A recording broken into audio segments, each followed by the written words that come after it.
Hi, everybody. Welcome to our session today. This is the next session in our workshop series with TMDSAS. Today we'll be talking about entering your coursework into the application.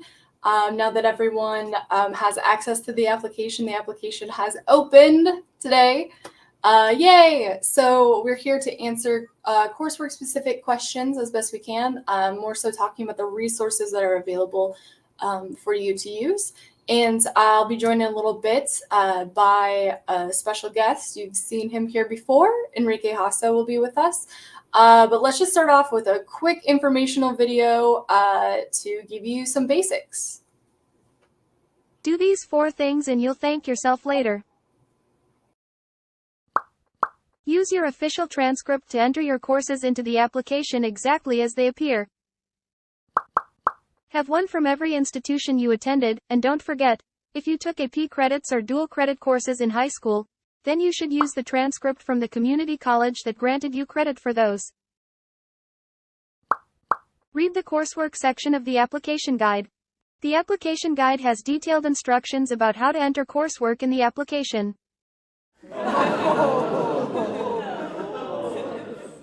Also, how to enter planned coursework, as well as other tips and a few unique scenarios that may apply to you, like foreign coursework or IB and CLEP course credit. Use the coursework definitions and classifications found in the application guide. Use these to help you code your courses as you enter them in the application. Wow! That's cool. Lovely. Helpful. Neato. You can also use the course listings for your institution. On the coursework page, you can find the education requirements for TMDSAS and an explanation of the prerequisite coursework report. Beyond that, you should check to see if the schools you are applying to have any additional education requirements.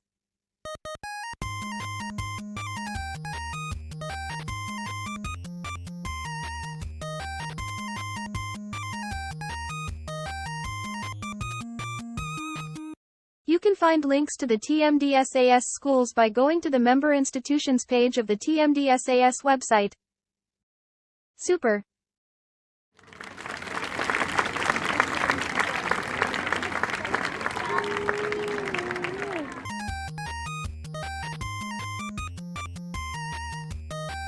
Okay, there you have it. Thanks for listening.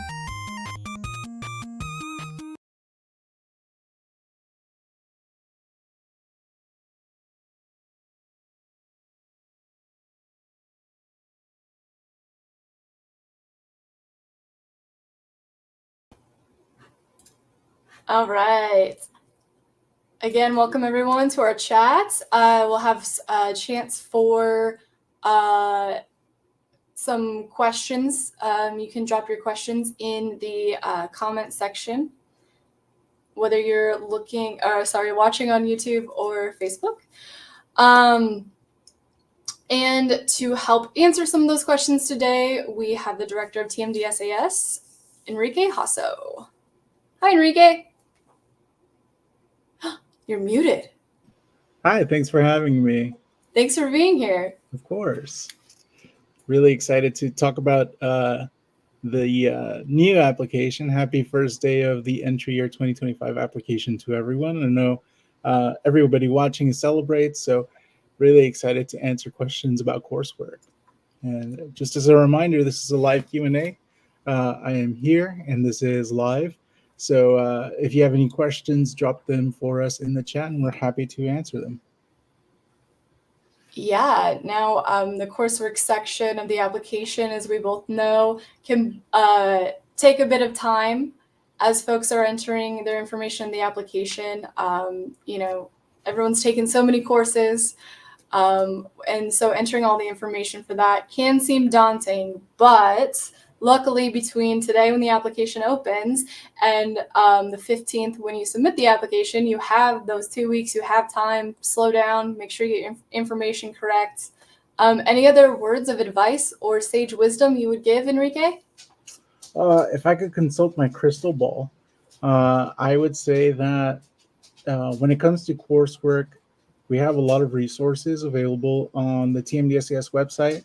I would say that as you're approaching completing the section of the application, number one, read the coursework section of the application guide. It has some resources to help you not just know how to enter the courses, but also trying to figure out and decipher which courses belong under which category. So we do have several categories that courses have to be entered under. For example, we have a biology section where it's a biology lab, a biology lecture, or for those schools that include the lecture and the lab as one single course, where there's a biology lecture lab.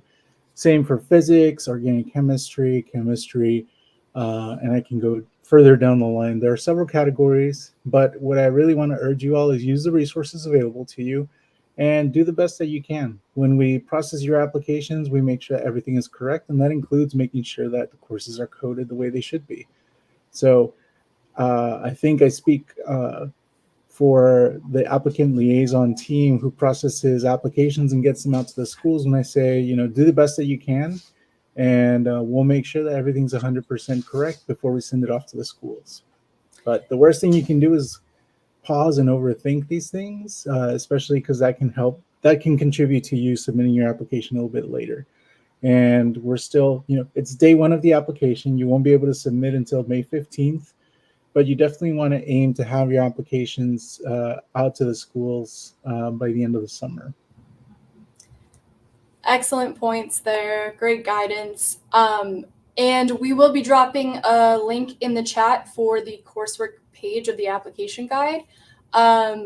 We cannot stress enough that it is important before asking your questions here today that you look through that page, because we're here to explain the resources to you more so than every class you may want to ask about. Please be sure that you go and look at those definitions first, or the course listings as well, if there is a course listing for your institution. Yeah, just as a reminder, the course listings is a resource that we've created based off of the schools that we see the most. So obviously your UCLAs, your BYUs, your UTs, and your A&Ms are all going to be on there. But when we're talking about some smaller institutions, you may not see a course listing available. And for that reason, I really urge you all to take a look at the coursework definitions page. That's also here on the coursework page that has been linked. And use that as a resource to help you figure out which courses would belong under which category. Absolutely. While we're talking about categories, Brianna, do you mind if I get on my soapbox and talk a little bit about why we categorize courses? Please. Yeah, great. So one of the things that TMDSAS does as part of our processing, obviously, is we confirm residency, which you all learned about last week, and talk about all that. So if you haven't seen that video yet, go back to our YouTube channel after this session and check out our residency page. I'm sorry, residency video. The other part is confirming that coursework is entered correctly, and there are several reasons for that. One, and something that we talk about a lot when we're advising applicants, is the schools get a large number of different types of GPAs from TMDSAS. I believe the last time we checked, it's about 150 different GPAs that are calculated from the coursework that you enter. These will include, obviously, your GPA by semester, your GPA by academic year, your overall GPA, your undergraduate, graduate, post-bac GPA. We'll look at your science GPA. We'll look at your non-science GPA. We can pull a GPA for your biology courses. We can pull a GPA for your physics courses. So there are just a lot of different ways that the schools can take a look at your application. And that's why it's important that you, for those of you that may be watching and not applying the cycle, it's so important for you to kind of think about your overall academic career trajectory as a whole, because the TMDSAS application makes it really easy for the schools to see the trajectory of your overall GPA, the trajectory of your different science courses. So they can see, if you started with a 4.0 and you're ending with a 2.0 average GPA, they can see that very quickly. And vice versa. If you started not as strong in the sciences and you ended up getting better and better as the sciences became more difficult, that's very easy to capture. And so that's why it's so important for you to use the resources that we've provided. Our liaison team, of course, is really apt at catching any issues and making sure that everything's 100% correct before sending it off to the schools. But that's one of the reasons why we have so many different categories, because our GPAs can be sliced and diced in every which way. And we want to make sure that everything is as accurate as possible. And of course, you are an important part of that, because if everything that you can send us is, 100% correct, then our liaison team can just go through, make sure everything is correct, and send it off to the school. If we do have to make any changes or have to send applications out back to the applicant, then it becomes a longer process for you to get your application out to the school. So again, those resources are really, really paramount for your success in making sure that your application is out to the schools as quickly as possible. Yeah, and that's a great point that not to stress out over every single course coding, because the liaison team will be processing your application, and in so will go through every single course. We're looking through those course codings to see if there's an error there and adjust that. And then after your application is transmitted to the schools, you'll be able to see your PCR. Would you mind talking about the PCR document for just a moment? I will try to keep it to just a moment. Yes. The PCR is another part of your application that's generated after you submit your application. When you submit, you can actually download a PDF version of your entire application. It's included as an addendum to that document. What it'll do is it'll take out all of your prerequisite coursework, or all of the eligible prerequisite coursework, and categorize them based off of the different area. So I mentioned that, for example, the biology section, it'll include all of the biology courses that you've undertaken. Sorry, I don't know why courses was so difficult for me to remember. It'll take all of your biology courses, create a GPA around it, and make sure that it meets the minimum requirement for the schools. And similarly for your physics coursework, for your general chemistry, organic chemistry, biochemistry, it'll do the exact same thing, and it's all listed out on that PCR. So the PCR is what the schools will look at to say, okay, we need to make sure that this applicant has 3 courses and 3 labs. They'll use that document. They can easily see if there are any deficiencies, and they'll say, okay, this applicant has not just organic chemistry 1, organic chemistry 2, but also biochemistry and genetics, and did embryology, and has all these other classes that can show that they've gone above and beyond the prerequisites, the minimum prerequisites. So that document is something that's very easy for the schools, again, to determine the eligibility of an applicant and make sure that they can see all of the coursework that applies or could apply to the prerequisites to fulfill those. Excellent. And I just wanted to point out that on the coursework page of the application guide, there is a link to an example PCR. So if you're wondering what is this document and what goes into it and all the nuances of that and what deficiencies are and what that means, there is an example PCR, a link to that you can click on, and you'll see a PDF of that. And so in this process where some of the course codings may be adjusted, then it becomes really important once your application is transmitted that you go log into the portal and you take a look at that PCR, just so that you don't have any surprises down the road, just so that you can stay on top of any deficiencies, or then you can reach out and ask questions or submit course appeals should you need to. Yeah, and it's really important for you to take a look at that after we transmit your application out to the schools.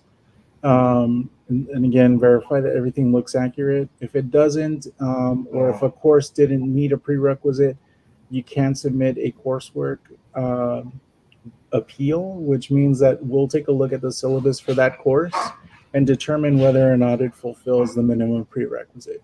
But just know that for the sake of expediency with the rest of processing, we only ask that you submit a coursework appeal if there's any deficiency on your application, you can see that again on your PCR, whether there's a deficiency. And we actually just included a link to the sample PCR, so you can take a look at how Dwayne The Rock Johnson's PCR looks. I forgot that's what their example is. Yes, exactly. And again, that's once your application has been transmitted by your TMDSAS liaison, because we have to double check your coursework as we go through processing. All right. Should we take some questions? Let's. Okay. All right.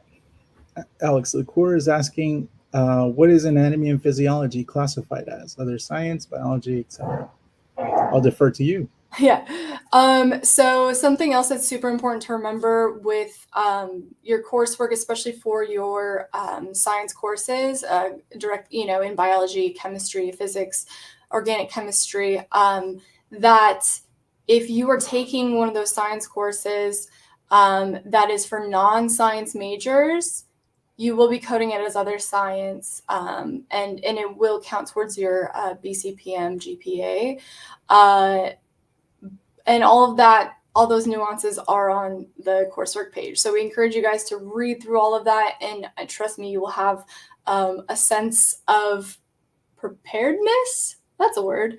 Once you go through those nuances. So as looking at the coursework definitions, we see, anatomy and physiology is on there. So it is in the biology category. So if it was intended for science majors, it can count towards the biology requirement and would be coded as biology.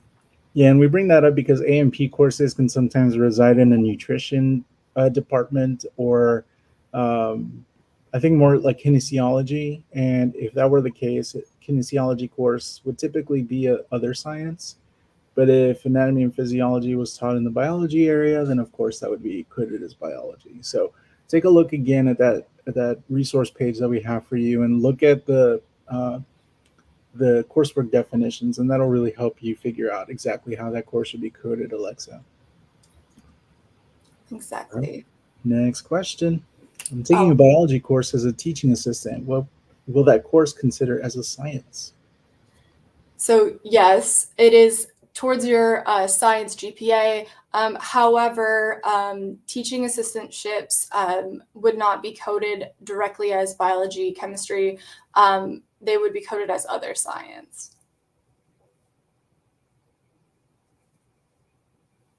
All right.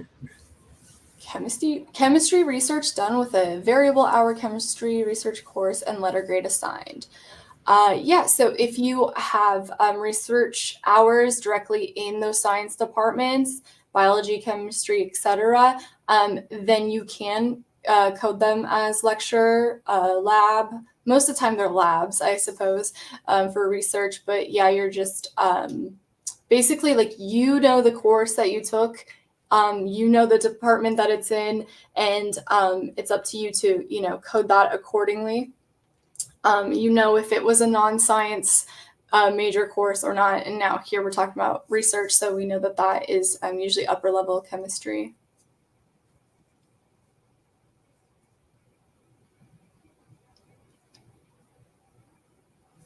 Right. Question about CLEP and equivalency coursework tests.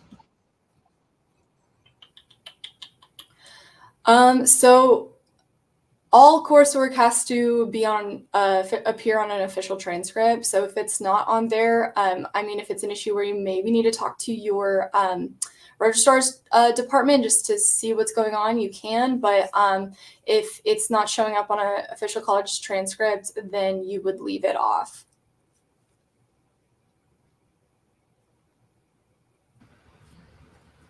All right, and a follow-up question from Julian.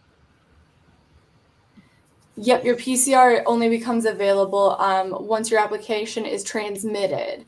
So you finish the application and you submit, and then you're going to wait until you get that email notification that your application has been transmitted, and you'll want to, at that point, go in so that you can view your PCR. And something else that will become apparent when you read through the PCR informational document within the application guide. But sometimes applicants will panic because they see deficiency hours. However, they have planned coursework. So it's really important to note that you essentially you don't have a grade yet for that coursework that you will be taking, let's say next fall or spring. So once you enter grades for that course, for that course or courses, then you will see those deficiencies change. So yeah, definitely check out that document. There's also at the beginning of that document are some explanations about what the PCR is and how to read it. Mm-hmm. Yeah, so as Brianna was mentioning, the Rock here has an advanced biochemistry course that has not been started yet, so there's no grade for it. It'll show up as NY. But since biochemistry prerequisite has already been met of 3 hours, there's no deficiency. However, up here, we can see that for biology, there is an hour deficiency of 6 hours of lecture time.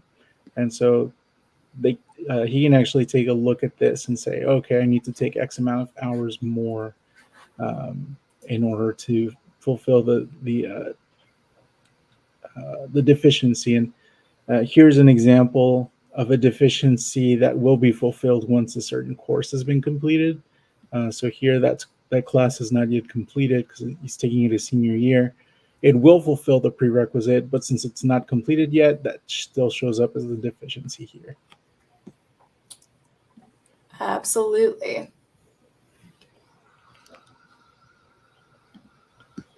All right, we've got a couple more questions. If there are questions coming in that are not related to today's topic, I am answering them in the chat, but we won't be bringing them up on screen. Is there any way to see the calculated GPAs before the app is submitted? Enrique? That's a no. Again, because those GPAs may change while we're updating your coursework and verifying that everything has been entered correctly. So those don't show up until after you have submitted your application.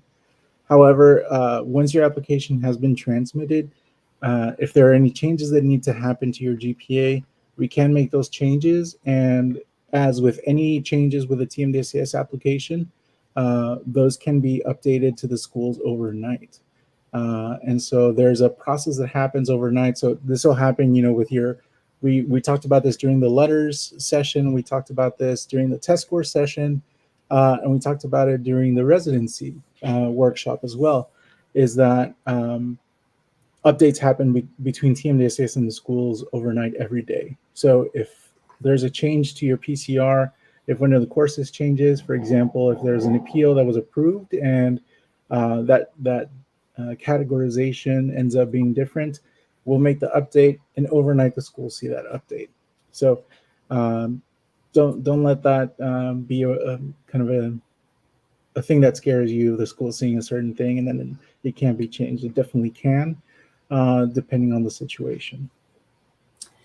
And I do want to emphasize that there is a section in the guide about GPA information so that you know what to expect as you are looking at your coursework, right? So that you can have an idea of the GPA calculations. You can keep track for yourself before your application is transmitted. There is the rules for GPA calculations are listed there, and there is a link. All right, next question from Matthias. Hi, just to confirm, for IB pre-matriculation credits that don't have specific courses attached to them on our university transcript, we should just list a generic course number. Yes, you can. Sometimes applicants will just put an X character there. But you just need to make sure that those credits are listed separately, not lump sum on your transcript.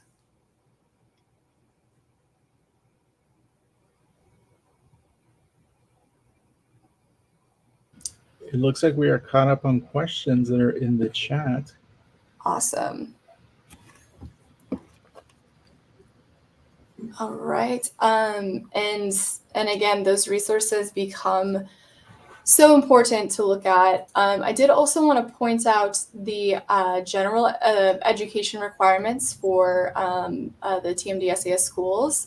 There is a page, if you go to the homepage, tmdsas.com, and then you click on the Explore tab up top, you're going to see a drop-down list, and that drop-down list will have the education requirements. Ooh, thank you.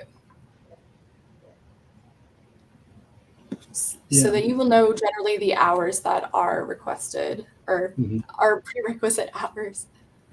Yeah, and just remember that these are just the kind of the basic overview. Schools may still have individual requirements that may not be listed on here. An example that I can share with you all is Baylor College of Medicine actually has a humanities requirement that may not be fulfilled by an English course in some instances. And so this is kind of a way to kind of guide you through and make sure that you can see what the different deficiencies are. But if you have specific situations where you aren't sure about whether a school will has additional prerequisites, then you should definitely check out the school's website and ask them directly about what kind of courses will fulfill their prerequisites.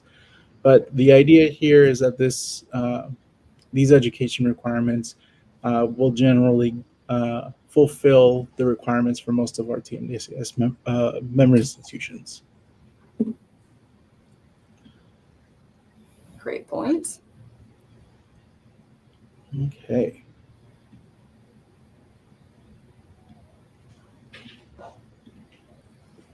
Alexa's asking a question here.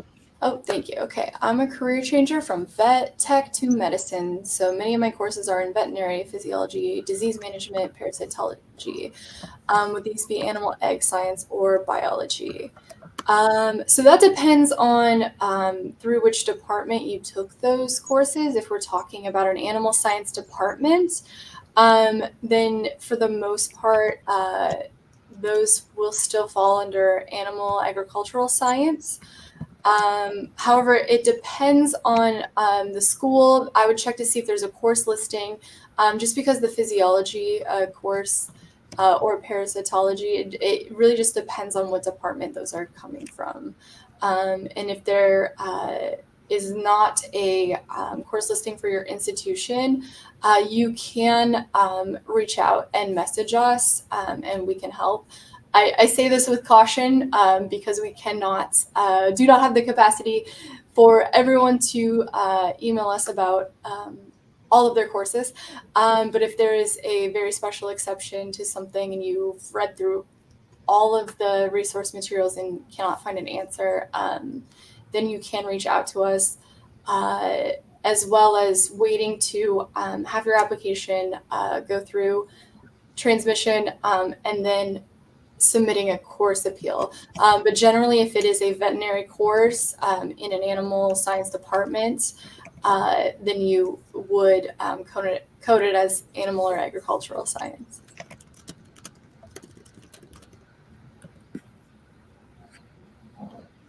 Great job at asking the questions today. We got a good conversation going here. For sure. And here's yet another one.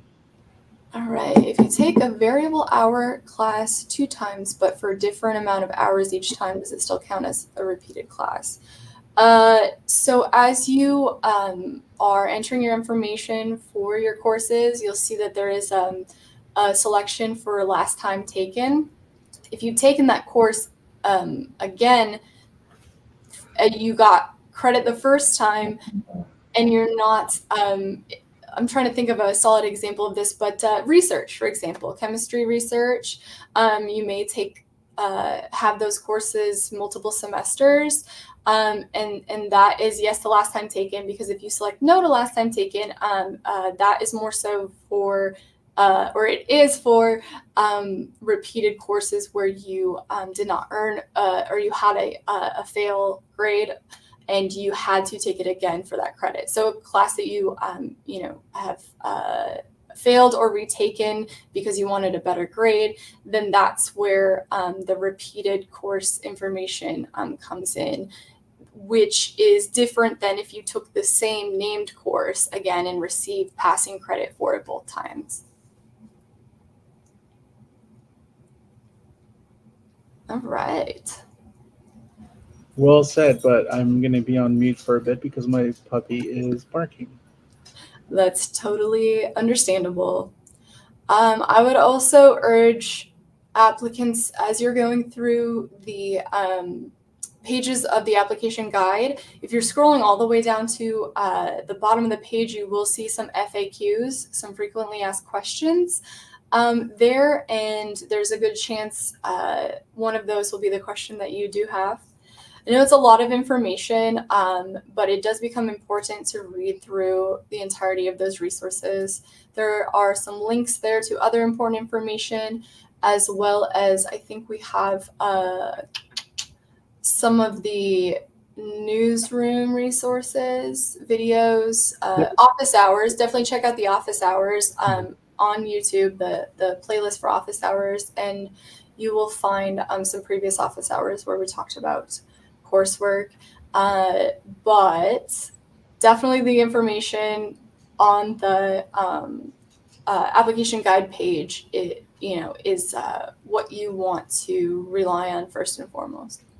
Yeah, and those office hours will be starting up very soon now that the application is open.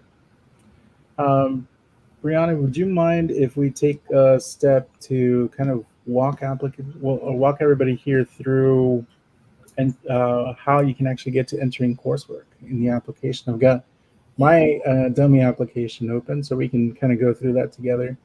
Perfect. Yeah, great.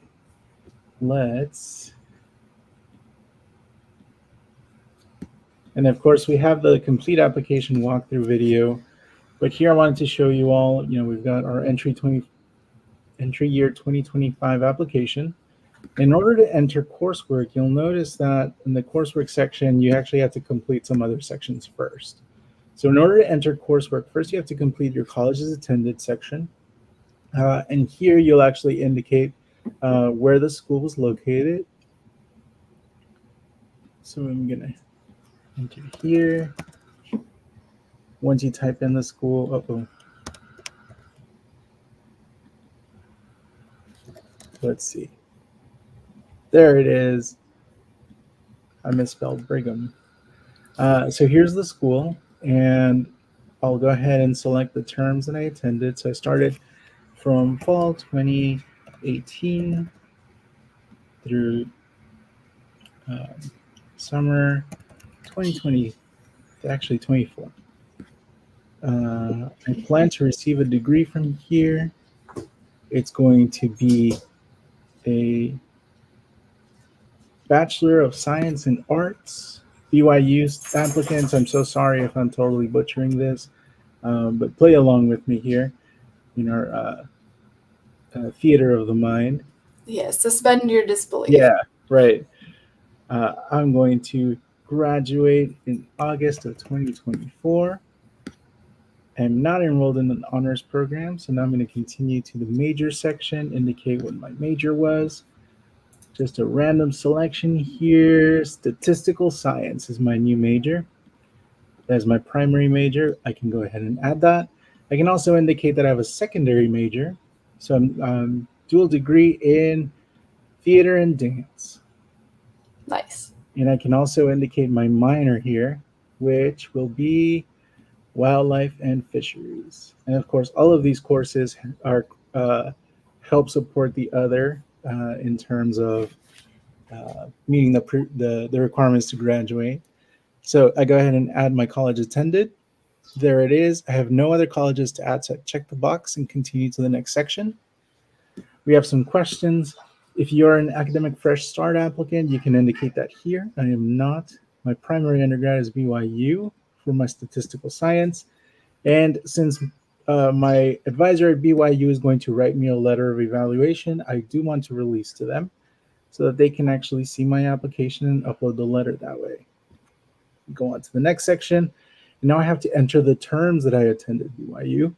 So it's already automatically selected the school, and it already has the list of all the years that I attended.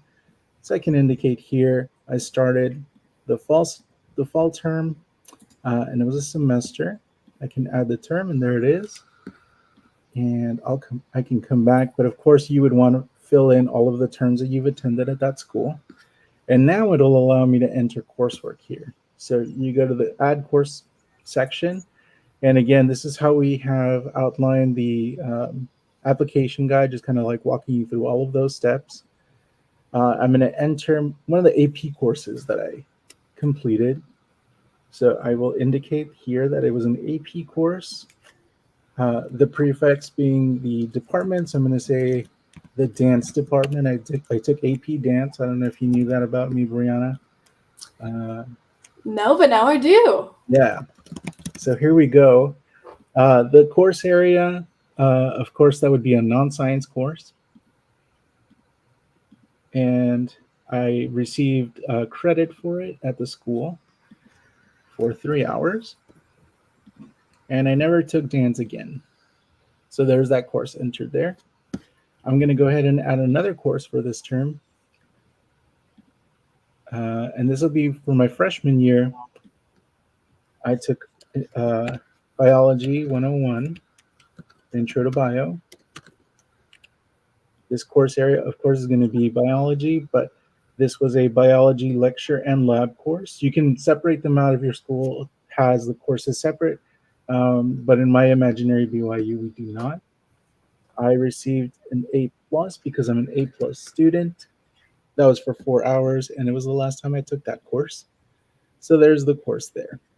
And I'll go through matching everything that's on my transcript exactly as it is here. So for example, if on your transcript you have a course that's biology, but on your transcript it says bio, you would enter it as bio, or bio L is something that we see a lot. For your course, make sure that the course number is correct. You know, some schools will have like 305G, or add a letter, making an alphanumeric number there. The course, sometimes, you know, course names are very long. Academics would love to use colons in titles and stuff like that. But, you know, you're very welcome to do something like introduction, like intro, instead of writing out introduction, or fundamentals. You could be like FUND. Things like that are very easy, very obvious for other folks to decipher. But kind of be careful with some of the ways that you abbreviate the titles of the courses. Course areas, you know, we did go through and saw. I'm going to select these because it won't let me choose course area here. We saw that there are different course areas that you can select from. So this is how you code your courses. As I mentioned earlier, you know, we can pull out different GPAs depending on the course category that has been selected. For your grade, for your course hours, of course, exactly what appears on your transcript.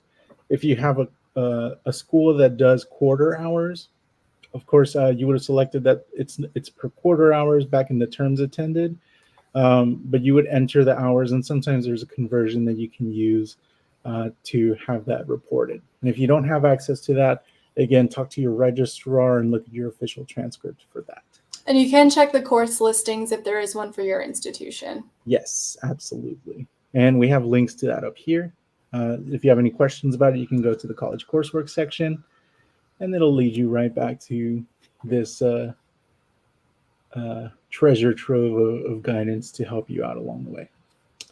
So in a nutshell, that's how you enter coursework. Excellent. Thank you for showing us that.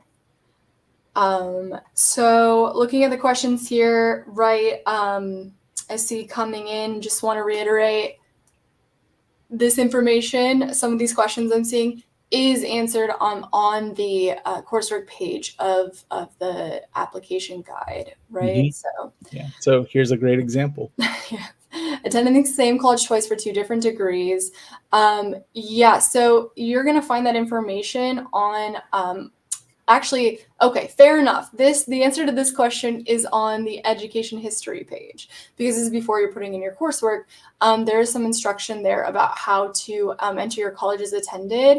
There's multiple degrees, not majors at the same institution. There's instructions there. There's also instructions for dual degrees, again, not majors, dual degrees at the same institution, and post-bac, non-degree seeking.